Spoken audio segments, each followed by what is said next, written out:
Assalamualaikum warahmatullahi wabarakatuh. Bismillah, alhamdulillah, wassalatu ala rasulillah, wala hawla wala quwata illa billah. Hadirin jamaah yang dirahmati Allah Subhanahu wa taala. Di dalam hadis yang diriwayatkan oleh Abu Umamah radhiyallahu qala Nabi sallallahu alaihi wasallam, inna Allaha wa malaikatahu yusalluna ala saffil awal fasawwu sufufakum wa hadhu baina manakibikum walayyin bi'idin ikhwanikum wasuddul khalala fa inna syaitana yadkhulu fima bainakum misal hazaf atau kama qala. Hadis sahih riwayat Imam Ahmad. Kata Rasulullah SAW, sesungguhnya Allah Subhanahu wa taala senantiasa Allah Subhanahu wa taala beserta malaikat senantiasa bersolawat kepada hambanya umat Islam yang sholat berjamaah dan berada di shaf paling awal. Tuh. Keistimewaan orang-orang yang mendapatkan tempat sholat berjamaah di shaf awal itu yang bersolat Allah Subhanahu wa taala dan para malaikat. Allah memberikan rahmat. Malaikat berdoa kepada kita agar kita dirahmati Allah, diampuni dosanya dan diterima permohonan taubatnya. Bahkan hadis lain harus berkata tentang istimewanya shaf awal. Ada dua perkara. Satu muazin dan kedua shaf pertama. Itu memiliki kedudukan istimewa, bahkan Rasul membolehkan dilakukan undian untuk menempati shaf yang pertama nih Pak. Karena tadi sehingga orang berbondong-bondong untuk meraih mendapatkan tempat di shaf yang pertama. Lalu bagaimana kalau anak kecil? Anak kecil memang diprioritaskan untuk ada di bagian belakang, kecuali dia memiliki keistimewaan. Dulu Amr bin Salamah itu umurnya 7 tahun Pak. Tapi karena para sahabat itu nggak ada yang lebih fasih baca Qur'annya, ya, lebih baik banyak hafalannya kecuali Amr bin Salamah, maka dia diberikan kesempatan jadi imam sholat. Artinya apa? Anak-anak kecil yang punya keistimewaan dia boleh di shaf pertama tuh. Tapi kalau tidak, maka 3 orang di bagian belakang imam itu harus orang-orang yang aqra'u li kitabillah, orang yang ngerti tentang baca Quran. Kalau imamnya nanti ada trouble di dalam bacaan Quran, lah kiri kanannya boleh. Apalagi kalau anak kecil tadi datang pertama, maka dia punya hak untuk duduk di shaf yang awal dibandingkan kita datang belakangnya. Dan jangan kemudian menganggap anak kecil itu karena mengganggu shaf kita pindahkan ke belakang, kita tarik tuh ya. Dia sudah takbir, sudah sempurna, maka kita tidak boleh memindahkan anak kecil itu ke belakang. Kenapa? Karena akan mengganggu tatanan shaf yang lain. Bapak Ibu Rahimahullah semata, saya teruskan hadis tadi. Kata Rasulullah SAW, wahadhu bainakum wahadhu baina manakibikum. Apa tuh? Rapikan, luruskan, rapatkan shaf itu Pak. Manakib itu sebenarnya pundak. Jadi ukuran shaf itu dianggap sempurna kalau ada 2. Bagian bawah itu mata kaki, bagian atas itu pundak. Jadi dia mesti rata tuh, ya. Dalam hadis diterangkan tentang rusu, tarasu. Taros itu maknanya rapat saja, bukan lazik atau menempel. Kita kadang-kadang berusaha untuk menyempurnakan sholat itu, ingin berusaha menempelkan kaki itu. Boleh, tapi belum tentu orang itu mau. Kita bergerak ke kanan, dia mundur ke kiri lagi terus.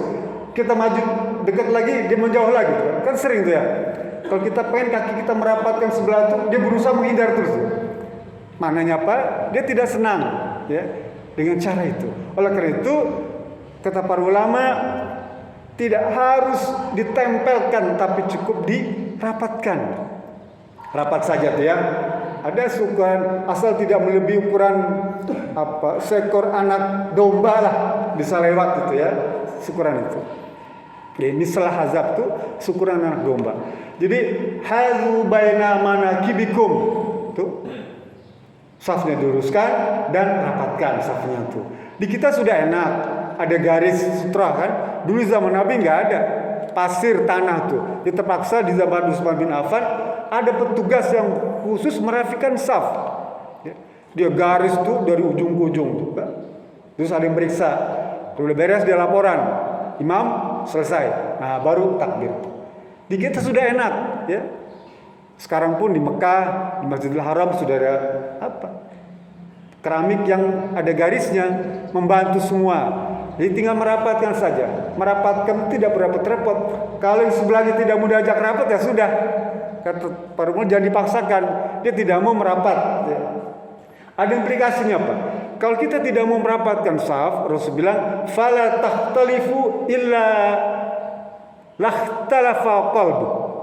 Kalau kamu tidak mau merapatkan dia, maka Allah tidak akan merapatkan hatimu. Artinya apa? Kita akan senantiasa berselisih itu dengan orang-orang. Ya. Berbeda pendapat, karena ada adu argumen. Ya. Saya sedikit marah, tersinggung, ya. Emosian, tuh belikan. Karena dia tidak mau dilatih merapatkan kaki pada waktu sholat itu. Karena saf itu cerminan kehidupan di masyarakat. Sholat ini adalah bagian piramida kehidupan di masyarakat. Kita bisa bayangkan, yang hadir ini berbagai suku, ya, berbagai kelas sosial, berbagai tingkatan intelektual, berbeda-beda, berbagai macam usia, tapi mereka ada di satu tempat, satu barisan, satu tujuan. Itu kalau dalam bahasa kita Bhinneka Tunggal Ika itu ada dalam sholat, Pak. Ya.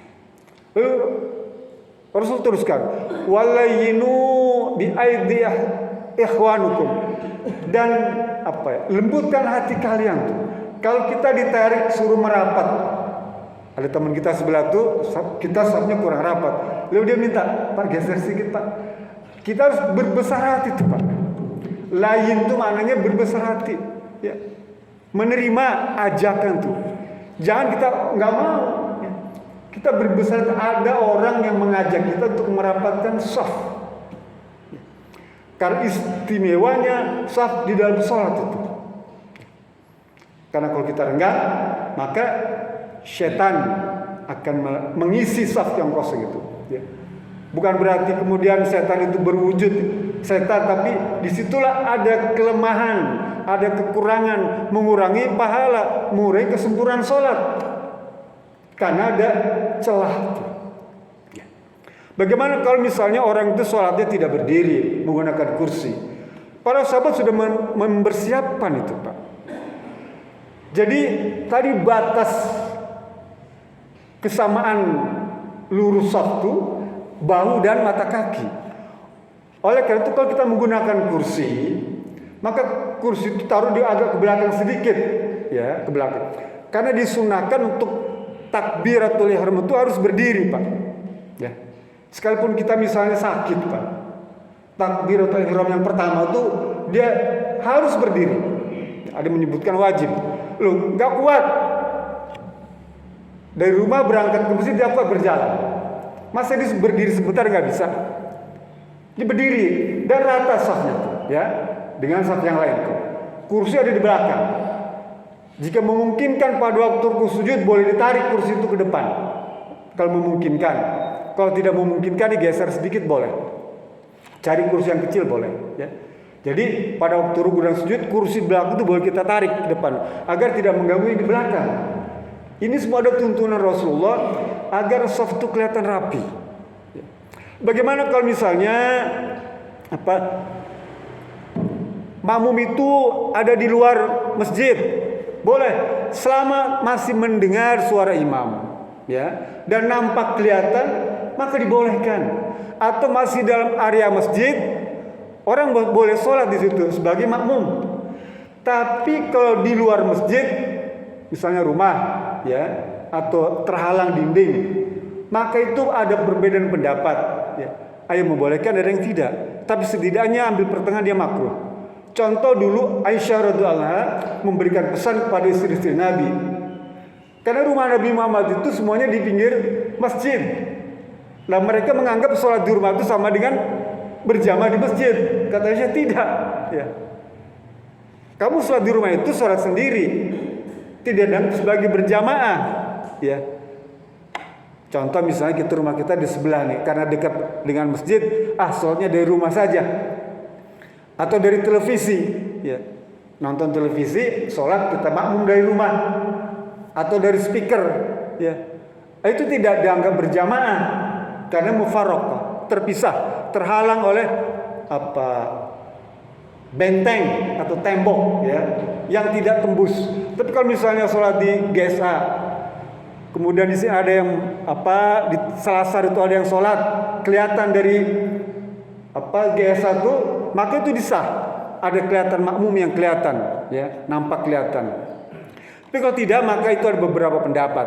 Oleh karena itu sebaiknya harus ada orang yang di depan sana yang menyambung saf dari dalam masjid ini sehingga kelihatan oleh jamaah wanita yang ada di ruangan. Kecuali dalam keadaan darurat, maka itu dibolehkan. Darurat, ya, karena jamaah penuh, nggak ada tempat lagi, maka boleh. Dianggap itu memenuhi persyaratan. Sama seperti halnya misalnya saf ini karena tempatnya penuh, maka makmum itu melebihi imam di depan, ya. Misalnya ke samping sana itu makmumnya penuh membludak, tempatnya penuh sehingga makmum itu bergeser ke depan melebihi imam. Boleh nggak? Boleh. Kalau itu dalam keadaan darurat. Tapi jangan kemudian datang ruangan penuh, makmum itu langsung maju ke depan di sebelah imam. Nggak boleh. Ya, di depan, sekalipun tidak dilarang, tapi itu mengganggu saf-saf yang lain, bahkan mengurangi kesan siapa imamnya nih, ya. Yang pertama itu yang baru datang, dan juga dilarang makmum itu ada di depan imam. Sekalipun tidak dibolehkan, dia tidak boleh bikin saf baru di depan imam, ya, bikin saf baru. Tapi kalau di samping dia dibolehkan. Bapak dan Ibu sekalian, taala pentingnya saf nih Pak, ya. Karena dia menentukan tingkat kesempurnaan ibadah salat itu. Apa tujuannya? Kata Allah dalam surat Al-Ankabut ayat 45 itu. Kalau salatnya bagus, safnya bagus, khusyuk bisa didapatkan. Kalau khusyuk didapatkan, maka salat itu bisa mencegah perbuatan keji dan mungkar. Tuh. Bagaimana kalau kita datang belakangan tuh, ya, saf sudah penuh. Bolehkah kita seret orang yang di depan? Tidak boleh. Kalau itu mengganggu, kita ambil dari tengah misalnya ini. Kita datang terlambat, ya. Saf sudah penuh semua. Kan kita tidak boleh sholat sendiri, Pak. Kita ambil yang bagian tengah tuh, diseret ke belakang, kita tolak ke belakang. Itu yang depan kan jadi kosong. Lalu semua akan berubah tuh berapa? Itu yang tidak boleh. Jadi bagaimana? Tarik tuh yang paling ujung kanan tuh. Ya, ujung kanan itu ambil ya. Atau tunggu sebentar ada makmum yang baru. Boleh. Jadi jangan mengambil yang dari tengah. Yang berikutnya adalah bagaimana kalau sholat berdua. Makmum itu ada di mana? Makmum kalau sholat berdua maka dia di sebelah kanan. Ya, ukuran sejengkal lah belakang tumit kita. Jangan diratakan dengan imam. Ukuran sejengkal dengan makmum kita di belakang. Kecuali wanita, dia tidak boleh. Kalau bukan mahram, tidak boleh jadi imam wanita atau jadi wanita dengan makmum pria. Tapi kalau bertiga, laki-laki berdua atau perempuan berdua, maka dia dibolehkan sholat bertiga tuh. Ya, ada yang mendampingi. Tapi kalau berduaan laki perempuan, kecuali keluarga tidak boleh. Ya. Kemudian yang terakhir adalah sholat wanita memang dia mesti ada di belakang tuh, ya. Setelah anak-anak. Ini juga penting agar jangan disejajarkan. Sekalipun ruang itu kosong, maka jangan disejajarkan. Dan jaga keseimbangan saf tuh. Kalau tempat kita memang kecil, ya, dia boleh ambil kanan, boleh ambil kiri, ya. Tapi kalau ruangannya panjang tuh Pak, maka sebaiknya ambil yang di tengah. Karena Rasul mengatakan bahwa rahmat Allah itu lebih dekat kepada makmum yang dekat dengan imam. Ya. Oleh karena itu berusahalah dekat-dekat dengan imam. Karena rahmatnya besar, sholatnya banyak, dan berusaha untuk menjauhkan diri kita dari perbuatan keji dan mungkar. Itu saja yang bisa saya sampaikan. Mudah-mudahan berguna manfaatnya. Lebih kurang mohon maaf. Billahi taufiq. Assalamualaikum warahmatullahi wabarakatuh.